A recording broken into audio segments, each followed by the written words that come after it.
존경하는 국민 여러분, 우리 한반도는 해양 세력과 대륙 세력이 충돌하는 지역입니다. 이를 기회로 활용할 때 우리는 흥했고, 강대국 사이에 휘둘릴 때 우리는 위기였습니다. 그래서 한반도의 외교는 더 정교해야 합니다. 주권국가로서 제1의 외교 원칙은 바로 국익이어야 합니다. 한반도의 평화를 지키고 국민들의 안전과 안녕, 그리고 나아가 번영을 도모해야 합니다. 이번 윤석열 대통령의 한미 정상회담도 그러하기를 바랍니다. 대통령과 외교 당국의 어깨에 큰 짐이 놓여 있습니다. 최근 벌어지는 외교 사태에 대한 우리 국민들의 우려가 매우 큽니다. 윤석열 대통령은 지난 19일 로이터 통신과의 인터뷰에서 우크라이나에 대한 군사 지원, 무기 지원 가능성을 공개적으로 언급했습니다. 우리 국민과 국제사회에 천명했던 살상 무기 제공 불가 원칙을 아무 배경 설명도 없이 저버린 것입니다. 대통령의 발언은 한국과 러시아 관계에 경랑을 몰아오고 있습니다. 크렘린궁은 전쟁 개입이라며 강하게 반발했고, 러시아 최고위 인사는 북한에 대한 최신 무기 공급까지 언급했습니다. 만약에 실제 우크라이나에 대한 무기 지원이 이루어진다면 그 파장과 충격은 상상을 초월할 것입니다. 당장 러시아에는 현대자동차, 삼성전자, LG전자, 롯데와 같은 500여 개, 150여 개의 우리 기업이 진출해 있습니다. 현지 자산 규모만도 7조 6천억 원에 달한다고 합니다. 우크라이나에 대한 무기 지원은 우리 기업들에게 사실상 폐업 선고가 될 수도 있습니다.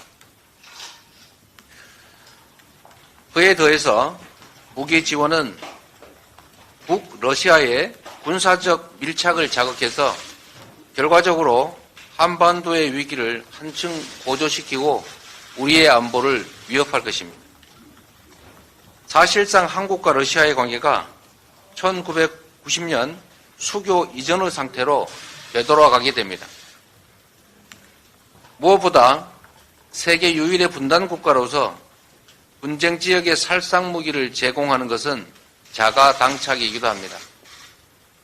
전쟁 지역에 살인을 수출하는 국가가 무슨 염치로 국제사회에 우리 한반도의 평화를 요청할 수 있겠습니까? 윤석열 대통령은 무기 지원 발언의 진위를 국민께 직접 소상히 설명드리고 사과하실 것을 충원드립니다. 그리고 잘못된 발언을 철회하시기 바랍니다. 대통령이 중국의 반발을 부를 것이 뻔한 대만 해협 문제를 직접적으로 거론한 것도 납득하기 어려운 자충수입니다. 윤석열 정권 출범 이후에 한중 관계는 이미 악화일로입니다. 최대 흑자국이었던 중국이 최대 적자국으로 전환됐습니다. 그 반면에 북중 간의 협력은 더욱 확대되는 중입니다. 많은 전문가들이 양국 관계가 수교 이후에 최악의 위기를 맞았다고 진단하고 있습니다. 이런 상황에서 대만 문제를 직설적으로 정면으로 거론하는 것은 양국 관계 악화에 기름을 붓는 것입니다. 대만 해협에서의 위기가 곧 한반도의 위기로 대한민국 안보의 위협으로 전가될 가능성이 매우 높습니다. 자칫 사드 사태와는 비교도 안 되는 엄청난 피해를 우리 국민과 기업들이 입을 수도 있습니다. 한반도의 평화와 안정, 국익을 위해서 필수적인 중국, 러시아와의 우호 관계를 훼손하면 안 됩니다. 굴욕적인 일본 외교의 복구도 여전히 난망합니다. 한일 정상회담 이후에 일본 해양 해상보안청 순시선이 독도 인근 해역에 무려 8차례나 출몰을 했다고 합니다. 우리 해양조사선의 정당한 독도 수역 조사 활동도 지속적으로 방해하고 있습니다. 일제의 조선 침탈의 시작점이었던 윤효호 사건을 다시 보는 듯하다는 지적까지 나오고 있습니다. 세계 주요 국가들과 어깨를 나란히 하던 우리 대한민국이 퍼주기 외교로 국익도 자존심도 다 짓밟히고 동네북 신세로 전락했다는 한탄마저 나오고 있습니다. 국방 외교는 보수 정권이 열어놓은 것입니다. 보수 정권 스스로 자신들의 선배들이 닦아놓고 역대 정부가 안정적으로 발전시킨 국방 외교의 기틀을 통째로 무너뜨려서야 되겠습니까? 존경하는 국민 여러분, 말 한마디로 천냥빚을 갚는다고 합니다. 외교에서야 오죽하겠습니까?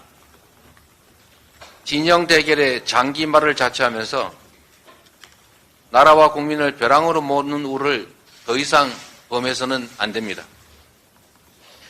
거듭되는 외교안보 참사를 막기 위해서 초당적 범국가적 역량을 하나로 모을 때입니다. 우리 민주당은 외교당국이 소기의 성과를 얻을 수 있도록 당의 총력을 기울여 적극 협력하겠습니다. 대통령께서도 오는 한미 정상회담에서 우리 국익을 위한 성숙한 외교전에 나서 주시기를 바라면서 반드시 관철시켜야 할 다음에 6가지 사안들을 당부드리고자 합니다. 첫째는 반드시 해야 될 3가지입니다.